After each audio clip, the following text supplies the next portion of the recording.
నమస్తే, నేను Priyanka. Welcome to A1 TV news. వివరాల్లోకి వెళ్తే దేశ రాజధాని ఢిల్లీ ఎన్నికల్లో కాంగ్రెస్ పార్టీ తుడిచిపెట్టుకుపోయిందని తెలంగాణ, కర్ణాటక రాష్ట్రాల కాంగ్రెస్ పార్టీ నాయకులు ఢిల్లీ ఎన్నికల్లో చెప్పిన మాటలు ఢిల్లీ ప్రజలు నమ్మలేదన్నారు మాజీ మంత్రి ఎర్రబెల్లి. త్వరలో జరగబోయే స్థానిక సంస్థల ఎన్నికల్లో కాంగ్రెస్ పార్టీ గెలిచే పరిస్థితి లేదన్నారు. తెలంగాణ రాష్ట్రంలో ఎన్నికల ముందు 420 హామీలిచ్చింది రేవంత్ రెడ్డి ప్రభుత్వం. రాష్ట్రంలో ఏ ఒక్క హామీని నెరవేర్చలేదన్నారు. కాంగ్రెస్ పార్టీ ఎమ్మెల్యేలు రేవంత్ రెడ్డిని నమ్మే పరిస్థితి లేదన్నారు. అబద్దాల కోరు రేవంత్ రెడ్డి. స్థానిక సంస్థల్లో ప్రజలు రేవంత్ రెడ్డికి బుద్ధి చెప్తారని, ప్రతి గ్రామంలో కాంగ్రెస్ పార్టీకి వ్యతిరేకత ఉందన్నారు. తెలంగాణలో కాంగ్రెస్ పార్టీ ఎన్నో హామీలు ఇచ్చింది, ప్రజలను మోసం చేసింది. కర్ణాటకలో అట్లనే ప్రజలకు హామీలు ఇచ్చి మోసం చేసింది. కాంగ్రెస్ పార్టీ కర్ణాటకలో మోసం చేసింది. ఇప్పుడు ప్రజలు చీకొట్టే పరిస్థితి వచ్చింది. అదే తీరుగా తెలంగాణ రాష్ట్రంలో కూడా మోసం చేసి ఓట్లు వేసుకున్నారు. ఇప్పుడు చీకొట్టే పరిస్థితి వచ్చింది. రేపు లోకల్ బాడీ ఎన్నికల్లో పట జీరో కాబోతున్నది. చాలా హామీలు ఇచ్చావు, 420 హామీలు ఇచ్చినావు. మీ ఎమ్మెల్యేలు నమ్మతలేరు, మీ కార్యకర్తలు నమ్మతలేరు, మీ కేంద్రంలో మీ రాహుల్ గాంధీ గారు కూడా నేను నమ్మతలేరు. నేను ఇప్పుడుగా చెప్పింది 5 ఏళ్ల కిందనే రేవంత్ రెడ్డి గారి గురించి చెప్పాను. నేను అన్ని బ్రోకర్ మాటలు మాట్లాడతాడు, సెటిల్మెంట్స్ అన్ని బ్రోకర్ మాటలు మాట్లాడతాడు, సెటిల్మెంట్స్ అన్ని అబద్ధాలు చెప్తాడు. జనగాం జిల్లా కొడకండ్ల మండలం గీర్నితండా గ్రామంలో గ్రామీణ ప్రాంత స్థానిక సంస్థ ఎన్నికల్లో సెక్షన్ 21(3) 1995 చట్టాన్ని రద్దు చేసి స్థానిక సంస్థ ఎన్నికల్లో అవకాశం కల్పించాలని మాజీ జీసీసీ చైర్మన్ అభిమాన్ గాంధీ నాయక్ ఆమరణ నిరాహార దీక్ష చేపట్టారు. అనంతరం ఆయన మాట్లాడారు.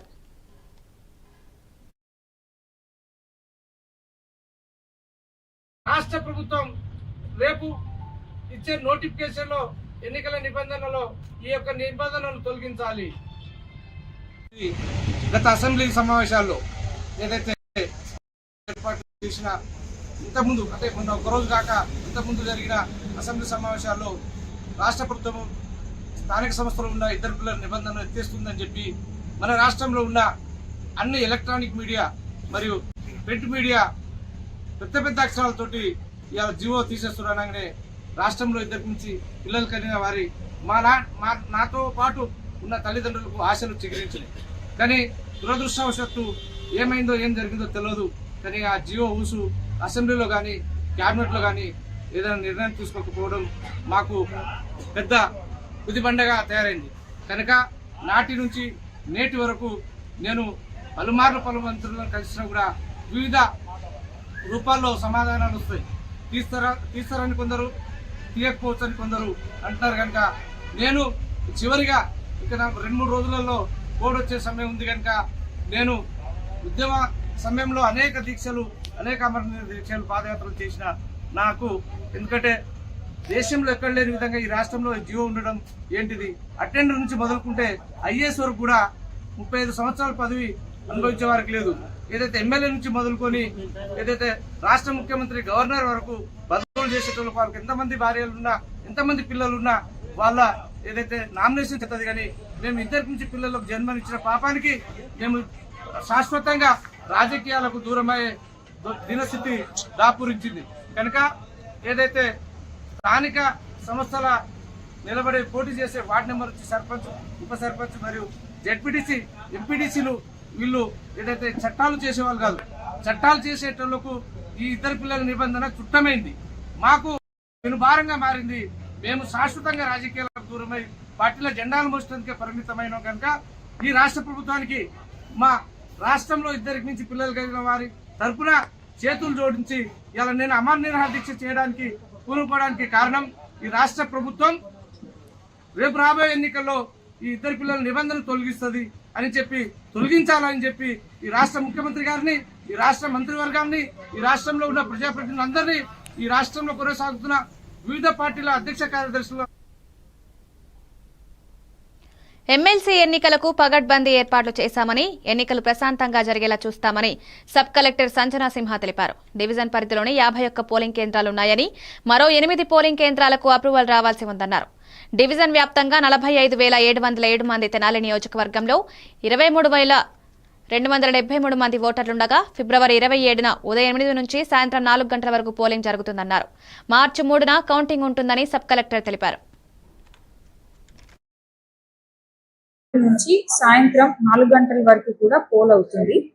కౌంటింగ్ ఆఫ్ ఓట్స్ అనేది మనకి మార్చి 3వ తారీఖు సోమవారం వస్తుంది. మార్చి 3వ తారీఖు మనకి కౌంటింగ్ చేస్తాము.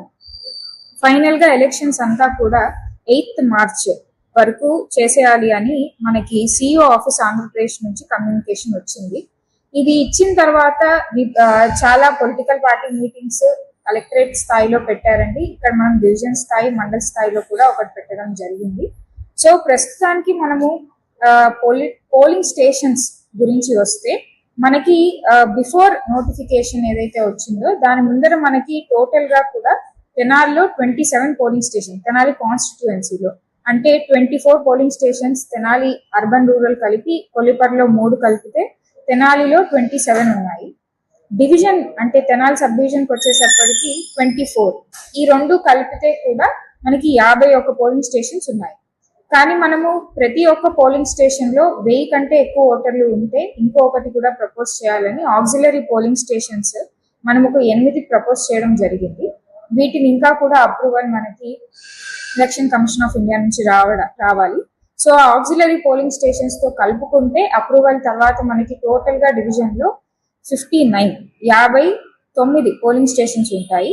తెనాల్లో 2 ప్రపోజ్ చేశామండి, మంగళగిరిలో 2 చేశాము, తాడేపల్లిలో 3 చేశాము, పొన్నూరులో 1 చేశాము. సో మనకి ఆక్సిలరీ పోలింగ్ స్టేషన్స్ కూడా ప్రపోజల్ యాక్సెప్ట్ అవుతే టోటల్ గా మనకి డివిజన్ లో 59 పోలింగ్ స్టేషన్స్ ఉంటాయి. ఓటర్స్ వచ్చేసి డివిజన్ మొత్తంగా చూస్తే 45,707 45,707 మనకి ఓటర్స్ ఉన్నారు. కాన్స్టిట్యుయెన్సీలో తెనాలి కాన్స్టిట్యుయెన్సీలో వస్తే 23,273 అంటే 23,273 ఓటర్స్ మనకి ఉన్నారు. సో ఇలా ఇప్పుడు ఓటర్స్ మనకి ఫైనలైజ్ అవుతారు, పోలింగ్ స్టేషన్స్ కూడా ఫైనలైజ్ అవుతాయి. దాని తర్వాత మనకి నెక్స్ట్ వీక్ నుంచి కూడా ఎవరైతే polling officers, assistant polling officers election లో ఎవరైతే పార్టిసిపేట్ చేస్తున్నారో వాళ్ళందరికీ కూడా కలెక్టరేట్ లో ట్రైనింగ్ సెషన్స్ పెట్టడం జరుగుతుంది. తర్వాత మనకి మిగతా కూడా ఎలక్షన్ లో ఏవైతే ఉంటాయో వాటి ప్రకారంగా అన్ని. హైదరాబాద్ బోడుపల్ కేరళ శ్రీ షట్ శాస్త్ర కోవెల్ శివ నరసింహన్ తండ్రి ఆధ్వర్యంలో రాజ్యశామల నవరాత్రులు పూర్తయిన సందర్భంగా పూర్ణాహుతి కార్యక్రమాలు నిర్విఘ్నంగా నిర్వహించారు.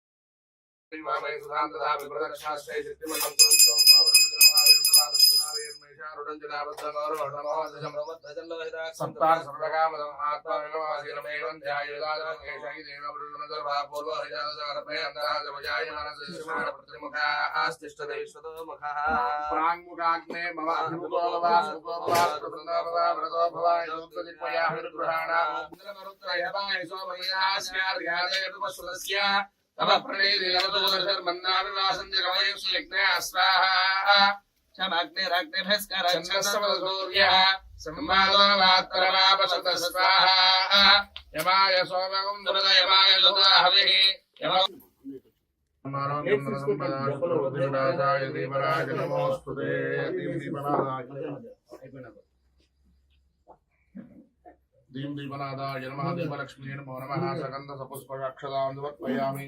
దీపారాధన ముహూర్తోస్తు వస్త్రం ప్రక్షాళయామి. అమ్మ నిలిచావా, నిలబెట్టావా? వస్త్రం ప్రక్షాళయామాచమ్యాం. కేశవాయ స్వాహ, నారాయణాయ స్వాహ, మదాయ స్వాహ, గోవిందాయ నమః, విష్ణవే నమః, మధుసూదనాయ నమః, త్రివిక్రమాయ నమః, మమనాయ నమః, ధృతరాయ నమః, ఋషికేశాయ నమః. రంగారెడ్డి డిస్టిక్ బండ్లగూడ జాగీర్ గంధంగూడలోని లిబ్దం విల్లాస్లో శ్రీ రాజరాజేశ్వర స్వామి దేవాలయం ఏడాది పూర్తయిన సందర్భంగా వేడుకలు నిర్వహించారు. ఈ సందర్భంగా దేవాలయంలో హోమాలు, శివపార్వతుల కళ్యాణోత్సవాలు ఘనంగా నిర్వహించారు. ఈ సందర్భంగా కమిటీ సభ్యులు మాట్లాడుతూ విల్లాస్ సభ్యులందరూ కలిసి కార్యక్రమాలు నిర్వహించామన్నారు. ఈ కార్యక్రమంలో మాధవరెడ్డి రామయ్య, విక్రమ్ శివారెడ్డి, కృష్ణమోహన్, డాక్టర్ విద్యాసాగర్, పూజారులు ప్రసాదరావు, రేవల్లి రాజేష్ శర్మ, లిడ్డమిల్లా ఉన్న సభ్యులు పాల్గొన్నారు. తండ్రి అనే దేవుడు అనేవాడిని దగ్గరికి వస్తాడు. గురువు లేకుండా దేవుడు సాక్షాత్కారం కాదు. అప్పుడు దేవుడు నిన్ను ముద్దాడుతాడు, దగ్గర తీసుకుంటాడు. అందుకనే ప్రతి వాడు గురువుని పెట్టుకున్నారు. రాముడు వశిష్ఠ వాల్మీకుల్ని, వశిష్ఠుల్ని, విశ్వామిత్రుని పెట్టుకున్నాడు. కృష్ణుడు సాక్షాత్ గురువే. కృష్ణుని ముందే జగద్గురు. నీకు ఏ గురువు నచ్చకపోతే కృష్ణుడిని గురువుగా పెట్టు.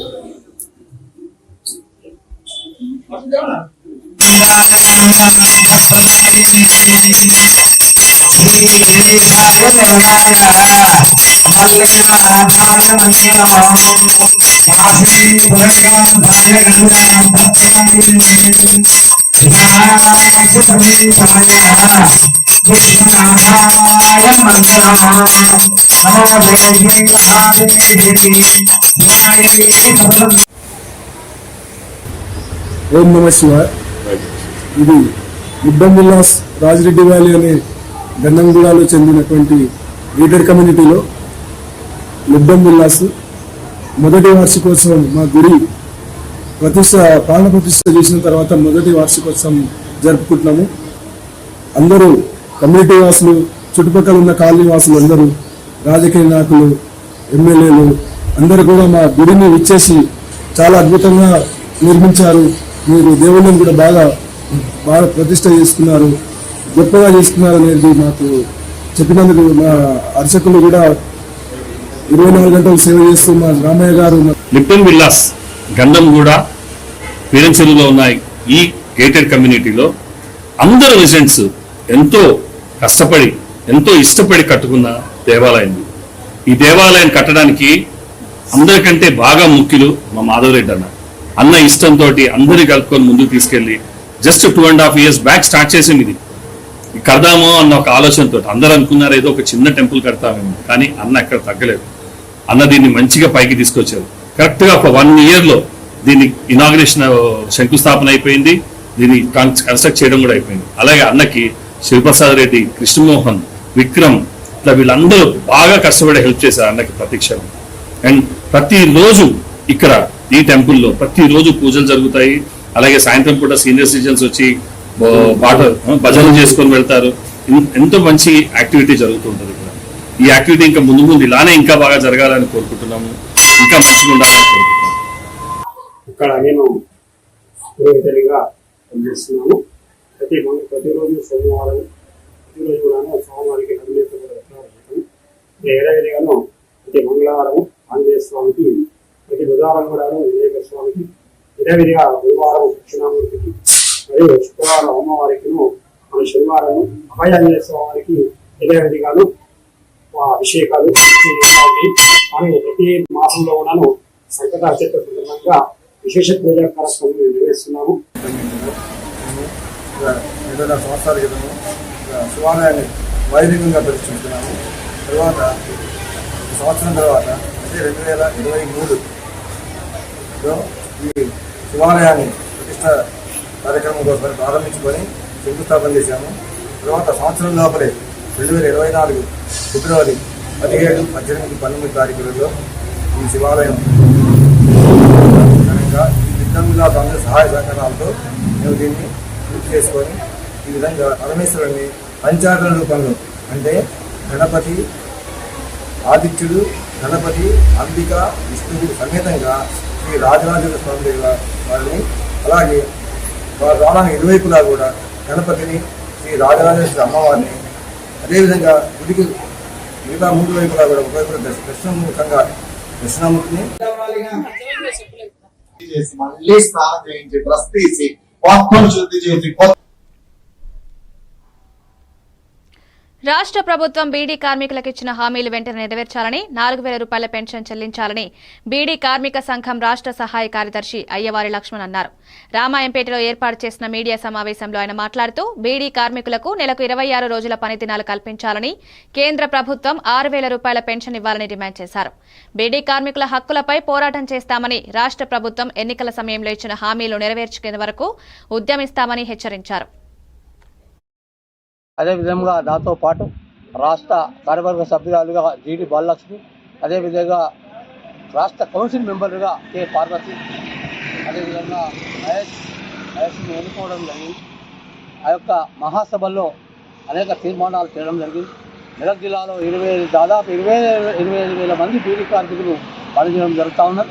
నెలకే 26 రోజులు పని ఇవ్వాలని, నాణ్యమైన తునికాకు ఇవ్వాలని, అదేవిధంగా కేంద్ర ప్రభుత్వం ఇస్తున్నటువంటి పెన్షన్ ఈరోజు 6,000 రూపాయలు నెలకు ఇవ్వాలని చెప్పేసి, అదేవిధంగా కాంగ్రెస్ పార్టీ ప్రభుత్వం ఎన్నికల్లో ఇచ్చినటువంటి హామీలను అమలుపరచాలని, 4,016 రూపాయల జీవనభృతి ఇవ్వాలని, తరువులకు ఇందిరమ్మ ఇల్లు ఇవ్వాలని చెప్పేసి ఈ సమస్యల మీద తీర్మానాలు చేయడం జరిగింది. అదేవిధంగా రామాయంపేటలో గల ఏఎస్ఐ ఆసుపత్రిని హైదరాబాద్ తరలించే ప్రయత్నం చేస్తూ ఉన్నారు. ఆ యొక్క ప్రయత్నాలను విరమించుకోవాలని, అదేవిధంగా ఉమ్మడి జిల్లా సిద్దిపేట జిల్లా పిఎఫ్ కార్యాలయాన్ని కూడా మేడ్చల్ జిల్లా మల్కాజ్గిరికి తరలించే ప్రయత్నం చేస్తూ ఉన్నారు. దానివల్ల కార్మికులకు తీవ్ర నష్టము వాటిల్లే పరిస్థితి ఉన్నది. కాబట్టి వెంటనే కేంద్రకు సంబంధించినటువంటి ఎంపీలు, మెదక్ జిల్లాలో గల ఎంపీలు వెంటనే దాని మీద దృష్టి సారించి ఆ యొక్క ప్రయత్నాలను విరమించే ప్రయత్నం చేయాలని చెప్పేసి మెదక్ జిల్లా బీడీ కార్మిక సంఘం తరఫున. కొమరం భీం ఆసిఫాబాద్ జిల్లా రెబ్బన మండలం గంగాపూర్ జాతర ఏర్పాట్లను జిల్లా కలెక్టర్ వెంకటేష్ దోత్రే పర్యవేక్షించారు. ఈ నెల 11 నుంచి 13 వరకు శ్రీ బాలాజీ వెంకటేశ్వర స్వామి జాతర నిర్వహిస్తున్నట్లు తెలిపారు. దర్శనానికొచ్చే భక్తులకు మంచినీళ్లు, ఇతర సౌకర్యాలు కల్పించామన్నారు. 3 రోజులుగా కొనసాగే జాతరకు వస్తున్న భక్తులకు అసౌకర్యం కలగకుండా అన్ని శాఖల అధికారులు పనిచేయాలని ఆదేశించారు.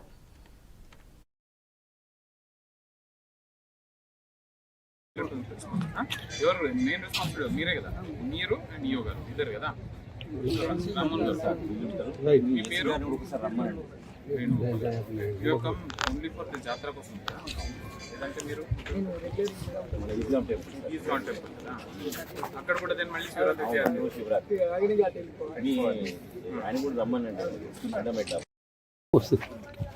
సో కొమరం భీం జిల్లా ప్రజలందరికీ నా హృదయపూర్వక నమస్కారాలు. సో ఈరోజు ఈ గంగాపూర్ టెంపుల్ దగ్గర మన 11th, 12th, 13th జాతర నిర్వహించడం జరుగుతుంది. దానికి ప్రిపరేషన్గా మనం మీటింగ్స్ కూడా తీసుకోవడం జరిగింది లాస్ట్ వీక్. తర్వాత ఇప్పుడు ఆల్మోస్ట్ అన్ని పనులు పూర్తి స్థాయిలోకి వచ్చినాయి. సో అదే ఒకసారి చూడడానికి అన్ని శాఖల డిపార్ట్మెంట్ ఆఫీషియల్స్ ఇక్కడ ఉన్నారు. సో దీంతో ప్రత్యేకంగా మనము ఒక రివ్యూ మీటింగ్ కూడా తీసుకోవడం జరిగింది. ఇక్కడ ఉన్న ఈఓ గారు, దాంతో ఏసీ గారు కూడా వస్తున్నారు. తర్వాత నాతో పాటు ఎస్పీ గారు, పోలీస్ వ్యాప్తంగా అన్ని ఎస్పీ గారు అందరు ఇక్కడే రావడం జరిగింది. సో ఇప్పుడు చూస్తే చాలా మనము ట్రాఫిక్ మేనేజ్మెంట్, తర్వాత ఇక్కడే ఉన్న భక్తులకి దర్శనం కూడా మంచిగా కావాలి. అండ్ ఇంకా ఉన్న డ్రింకింగ్ వాటర్ ఫెసిలిటీస్ అన్ని సౌకర్యాలు మంచిగా ఉండాలి, టాయిలెట్స్ దాన్ని మంచిగా ఉండాలని అందరికీ ఒక్కొక్క పని ఇవ్వడం జరిగింది. సో దాని ప్రకారంగా ఈసారి కూడా ఇంకా విజయవంతంగా ఈ జాతర చేయడానికి అందరూ మనం కృషి చేసి చేపిద్దామని, అందుకనే ఈరోజు ఆ కృషి కోసం మనం అందరూ చేసే పని అందరూ కలిసి సమన్వయంతో చేయాలని ఈరోజు నేను, ఎస్పీ గారు, ఆర్డీఓ గారు అందరూ ప్రత్యేకంగా ఇక్కడ పూజలు కూడా చేపించి ఆ భగవంతుడికి కోరుకున్నది అయింది. సో ఆ భగవంతుడు అందరికీ బ్లెస్సింగ్స్ చేస్తూ ఈ జాతర కూడా విజయవంతంగా చేస్తారని డెఫినెట్లీ ఆశలు ఉన్నాయి, నమ్మకం. Thank you.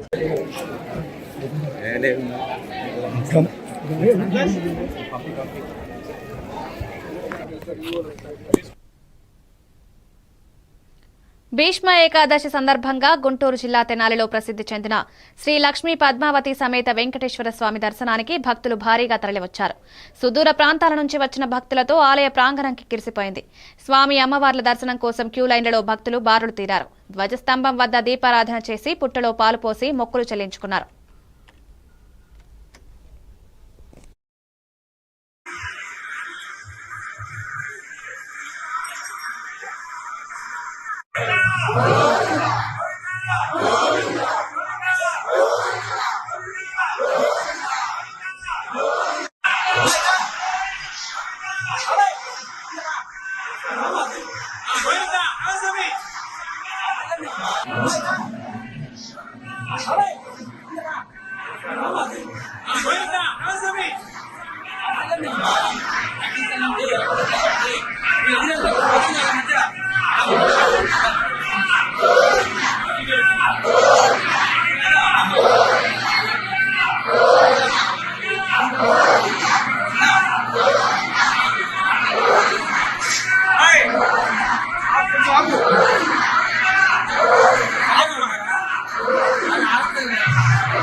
నెల్లూరు జిల్లా సంఘంలో నకిలీ బంగారం కుదువపెట్టి నగదు తీసుకెళ్లిన ఇద్దరు నిందితులను సంఘం పోలీసులు అరెస్టు చేశారు. అనంతరం సీఐ వేమారెడ్డి, ఎస్ఐ రాజేష్ నిందితుల వివరాలు వెల్లడించారు. నగరంలోని ఆగ్మాంట్ ఫైనాన్స్ కంపెనీలో ఇద్దరు వ్యక్తులు నకిలీ బంగారం కుదువపెట్టి 1,20,000 నగదు తీసుకువెళ్లారన్నారు. మేనేజర్ ఫిర్యాదు మేరకు కేసు నమోదు చేసి దర్యాప్తు చేపట్టామన్నారు. దర్యాప్తులో భాగంగా నెల్లూరుకు చెందిన వెంకటేశ్వరరావు, అజయ్ కుమార్ అనే నిందితులను అరెస్టు చేసి రిమాండ్కు తరలించామని వెల్లడించారు. వారి నుండి 30,000 నగదు రికవరీ చేశామన్నారు. ఇలాంటి వ్యక్తుల పట్ల అప్రమత్తంగా ఉండాలని సూచించారు. నేరస్తులను పట్టుకున్న ఎస్ఐ రాజేష్, సిబ్బందిని సీఐ వేమారెడ్డి అభినందించారు. తేదీ 6/2/2025 సంవత్సరంలో సంఘంలో ఉన్నటువంటి ఆగ్మంట్ ఫైనాన్స్ కంపెనీ రిపోర్టరు మేనేజర్ ఒక రిపోర్ట్ ఇవ్వడం జరిగింది. ఏంటంటే అందు విషయంలో ఇద్దరు వ్యక్తులు వచ్చి ఒక ఫేక్ చైన్, నకిలీ గోల్డ్ చైన్ ఒకటి పెట్టి 1,20,000 రూపాయలు డబ్బులు తీసుకుని వెళ్ళారు అని చెప్పి చెప్పడం జరిగింది. దాన్ని కేసు రిజిస్టర్ చేసి ముద్దాయిల కోసం వెతకడం జరిగింది. ఈ ముద్దాయిలు కడియాల వెంకటేశ్వరరావు మరియు వేలూరు అజయ్ కుమార్ అనేటువంటి ఇద్దరు ముద్దాయిలు. వీళ్ళకి హైదరాబాద్కు చెందినటువంటి రమేష్ అనేటువంటి ఒక వ్యక్తి ఈ యొక్క గోల్డ్ చైన్స్ వాస్తవంగా అయితే వీటికి బిఎస్ హాల్ మార్క్ ఉంటుంది. మరియు ఏ షాప్ కి అయితే తయారు చేస్తామో ఆ షాప్ పేరు కూడా ముద్రించబడి ఉంటుంది, మార్కింగ్ ఉంది. అందువల్ల వీటిని నిజమని చెప్పి నమ్మి తాకట్టుకు పెట్టుకున్నటువంటి ఫ్లెడ్జిదారులందరూ కూడా వీటిని నిజమని చెప్పి పెట్టుకోవడం జరిగింది. అయితే ఈ క్రమంలో ఈ కడియాల వెంకటేశ్వరరావు మరియు వేలూరు అజయ్ కుమార్ అరెస్ట్ చేస్తే వాళ్ళు వాళ్ళు ఇచ్చిన కన్ఫెషన్ మేరకు ఇంతకు ముందు వాళ్ళు జడ్చర్ల, నందికొట్కూరు, బద్వేలు, నెల్లూరు జిల్లా ఆత్మకూరు, సంగము, విజయవాడ, అద్దంకి, చీరాలలో కూడా ఇదే టైపు నేరం చేశారని చెప్పి చెప్పడం జరిగింది. అయితే మన దగ్గర 1,20,000 రూపాయల్లో అతని భార్య అయినటువంటి కడియాల మౌనికకి సిడిఎంఏ అని ఉంటుంది బ్యాంకులో, దాంట్లో ట్రాన్స్ఫర్ చేయడం జరిగింది. సో ఇతని దగ్గర 30,000 రూపాయలు ఈ కేసుకు సంబంధించినటువంటి డబ్బుల్ని ఈ చోరీ సొత్తుగా భావించి, చీటింగ్ చేసినటువంటి సొత్తుగా భావించి వాటిని స్వాధీనపరచుకోవటం జరిగింది. ఈ కేసులో ముద్దాయిల్ని పట్టుకున్నటువంటి మా సంఘం త్వరలో జరగబోయే ఉమ్మడి గోదావరి జిల్లాల గ్రాడ్యుయేట్ ఎమ్మెల్సీ ఎన్నికల ప్రచారంలో భాగంగా కూటమి ఎమ్మెల్సీ అభ్యర్థి పేరాబత్తుల రాజశేఖరంని ఏకగ్రీవంగా ఎన్నుకోవాలని ఎమ్మెల్యే చిర్రి బాలరాజు కార్యాలయం జీలుగుమిల్లి మర్రివంకలో ఏర్పాటు చేసిన అవగాహన సమావేశంలో దిశానిర్దేశం చేశారు. ఈ కార్యక్రమంలో ఎన్డీఏ కూటమి నియోజకవర్గ, మండల, గ్రామ ముఖ్య నాయకులు, కార్యకర్తలు పాల్గొన్నారు.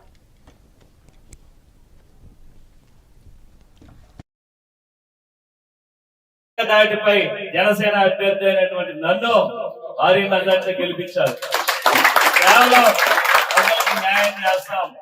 అధికారం లేకపోయినా ఈ విధంగా కష్టపడుతున్నాడు, అధికారం వేస్తే ఏ విధంగా కష్టపడతాడని ఒక నమ్మకంతో కొంతమంది నాయకులు ఓడించాలని చూసినా సరే ప్రజలందరూ కూడా ఏకదాటిపై ఇక్కడ అధిష్టానం ఇచ్చినటువంటి క్యాండిడేట్ ని గెలిపించారు. అలాగే పేరాబత్తుల రాజశేఖరం గారు ఎట్టి పరిస్థితుల్లో నెగ్గాలని మీ అందరికి తెలియజేస్తున్నారు. ఈరోజు అధిష్టానం ఎవరిని సూచించినా సరే కళ్ళు మూసుకొని ఆ అభ్యర్థిని మనం గెలిపించాలి. కానీ గత ఎలక్షన్స్ లో దానికి విరుద్ధంగా మన నియోజకవర్గంలో జరిగింది. కానీ ఎలక్షన్స్ లో ప్రజలందరూ కూడా ఏకదాటిపై జనసేన అభ్యర్థి అయినటువంటి నన్ను భారీ మెజార్టీతో గెలిపించారు. కేవలం న్యాయం చేస్తాం. అధికారం లేకపోయినా ఈ విధంగా కష్టపడుతున్నాడు, అధికారం వేస్తే ఏ విధంగా కష్టపడతాడని ఒక నమ్మకంతో కొంతమంది నాయకులు ఓడించాలని చూసినా సరే ప్రజలందరూ కూడా ఏకదాటిపై ఇక్కడ అధిష్టానం ఇచ్చినటువంటి క్యాండిడేట్ ని గెలిపించారు. అలాగే పేరాబత్తుల రాజశేఖరం గారు ఎట్టి పరిస్థితుల్లో నెగ్గాలని మీ అందరికి తెలియజేస్తున్నారు. ఈరోజు అధిష్టానం ఎవరు సూచించినా సరే కళ్ళు మూసుకొని ఆ అభ్యర్థిని మనం గెలిపించాలి. కానీ గత ఎలక్షన్స్ లో దానికి విరుద్ధంగా మన నియోజకవర్గంలో జరిగింది. కానీ ఎలక్షన్స్ లో ప్రజలందరూ కూడా ఏకదాటిపై జనసేన అభ్యర్థి అయినటువంటి నన్ను భారీ మెజార్టీతో గెలిపించారు. కేవలం ప్రజలకు న్యాయం చేస్తాం, అధికారం లేకపోయినా ఈ విధంగా కష్టపడుతున్నాడు, అధికారం వేస్తే ఏ విధంగా కష్టపడతాడని ఒక నమ్మకంతో కొంతమంది నాయకులు ఓడించాలని చూసినా సరే ప్రజలందరూ కూడా ఏకదాటిపై ఇక్కడ అధిష్టానం ఇచ్చినటువంటి క్యాండిడేట్ ని గెలిపించారు. అలాగే పేరాబత్తుల రాజశేఖరం గారు ఎట్టి పరిస్థితుల్లో నెగ్గాలని మీ అందరికి తెలియజేస్తున్నారు. ఈరోజు అధిష్టానం ఎవరు సూచించినా సరే కళ్ళు మూసుకొని ఆ అభ్యర్థిని మనం గెలిపించాలి. కానీ గత ఎలక్షన్స్ లో దానికి విరుద్ధంగా మన నియోజకవర్గం. ఇవి updates. Keep watching A1 TV news.